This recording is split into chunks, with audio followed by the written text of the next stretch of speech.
سب سے پہلے بات وزیر اعلیٰ ریونت ریڈی کی۔ وزیر اعلیٰ ریونت ریڈی نے مرکزی وزیر صنعت و تجارت پیوش گوئل سے اپیل کی کہ وہ حیدرآباد بذریعہ مریال گوڑا اور وجے واڑہ کے درمیان ایک نئے صنعتی کوریڈور کے قیام کو منظوری دیں۔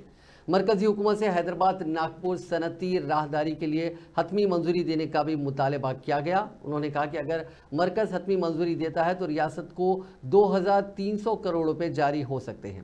وزیر اعلیٰ ریونت ریڈی اور نائب وزیر اعلیٰ بھٹی وکرمارکا نے ہفتے کو مرکزی وزیر پیوش گوئل سے ان کے دفتر پر ملاقات کی۔ اس موقع پر وزیر اعلیٰ نے ریاست سے جڑے کئی مسائل پر مرکزی وزیر کی توجہ دلائی۔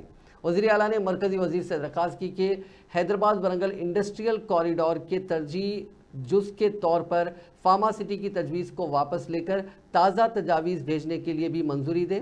انہوں نے مرکزی وزیر کو یاد دلایا کہ نیشنل ڈیزائن سینٹر حیدرآباد کو یو پی اے حکومت کے دور میں منظور کیا گیا تھا اور اس وقت کے مرکزی وزیر آنند شرما نے اس کا سنگ بنیاد رکھا تھا۔ ریاست کی تقسیم کے بعد این آئی ڈی کو وجے واڑہ منتقل کر دیا گیا اور اس تناظر میں تلنگانہ کو این آئی ڈی دینے کی درخواست کی گئی۔ وزیر اعلیٰ نے مرکزی وزیر کو بتایا کہ مرکزی حکومت نے نیلور ضلع کو میگا لیدر پارک کی منظوری دی تھی جبکہ ریاست کی تقسیم نہیں ہوئی تھی۔ وزیر اعلیٰ نے مرکزی وزیر کو بتایا کہ کریم نگر اور جنگاؤں اضلاع میں لیدر پارک کے قیام کے لیے درکار اراضی دستیاب ہے اور اگر مرکزی حکومت میگا لیدر پارک کو منظوری دیتی ہے تو فوری طور پر زمین مختص کر دی جائے گی۔